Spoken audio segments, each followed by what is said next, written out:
La section des affaires judiciaires et pénitentiaires de la MINUSCA, en collaboration avec l'Institut interrégional de recherche des Nations Unies sur la criminalité et la justice UNICRI et le ministère en charge de la justice centrafricain, a organisé un atelier de validation de manuels de classification des détenus en République centrafricaine. Organisée par vidéoconférence le mardi de novembre 2021 à Bangui, la session a vu la présence de Sogo Luxina, chef par intérim de l'unité des affaires pénitentiaires de la MINUSCA, les hauts cadres de l'administration pénitentiaire centrafricaine, à savoir les directeurs centraux, les chefs de service pénitentiaire de la Direction générale des services pénitentiaires et de la greffière de la maison centrale de Ngaragba, de deux consultants, dont un de la partie nationale en la personne du directeur de l'administration pénitentiaire, M. Dieudonné Mbolinanguera, et de M. Du, consultant international canadien, ainsi que de la représentante de l'UNICRI, Kiara Bologna. Cet atelier de validation a connu la participation de M. Arsène Sendé, modérateur du présent atelier, ainsi que d'experts pénitentiaires de la MINUSCA et de la MINUSMA. Le système pénitentiaire dans la République centrafricaine continue à subir la pression du surpeuplement et de la pénurie des ressources appropriées. Le taux élevé de la population carcérale, le manque de personnel spécialisé et la présence de risques pour la sécurité et la santé représentent des défis clés à relever pour une bonne gestion de l'environnement pénitentiaire.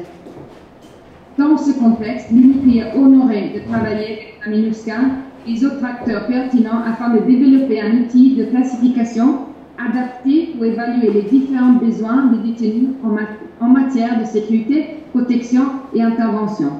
L'objectif de cette session vise à doter les services pénitentiaires centrafricains d'un outil qui leur permettra de faire une bonne évaluation des risques et de faire la classification des détenus présentant des exigences différentes en matière de sécurité, de protection et d'intervention. Le manuel de classification des détenus a déjà été élaboré. Ici, il s'agit de faire sa validation.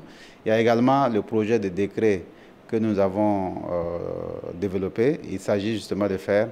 Nous avons fait le projet de décret et il s'agit maintenant de faire sa validation. La MINUSCA donc apporte d'abord un appui financier pour mettre en place donc, ce programme de classification des détenus en partenariat avec UNICRI.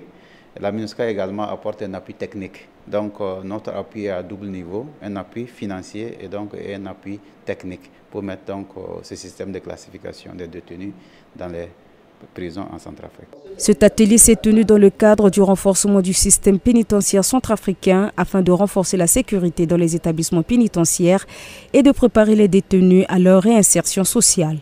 Le directeur régional des services pénitentiaires, Gérard Valéry Gonda, a pour sa part souhaité la vulgarisation de cet instrument, y compris à l'ensemble du personnel, pour une meilleure appropriation conformément aux normes internationales.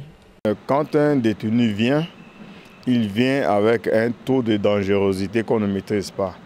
Son séjour carcéral permet aussi de l'évaluer à chaque fois et de le reclasser. Ça permet aussi à la longue de gérer les crises internes au sein des établissements pénitentiaires. Voilà un peu l'objectif fondamental de cette formation. Après cet atelier de validation de 2 jours, 2 sessions de formation sont prévues pour se tenir les 18 et 19, ainsi que les 22 et 23 novembre 2021 au profit du personnel des établissements pénitentiaires de la République centrafricaine pour une meilleure appropriation de ce nouvel instrument de gestion des détenus. Environ une quarantaine d'agents pénitentiaires issus de Bangui et des préfectures seront concernés par ces formations.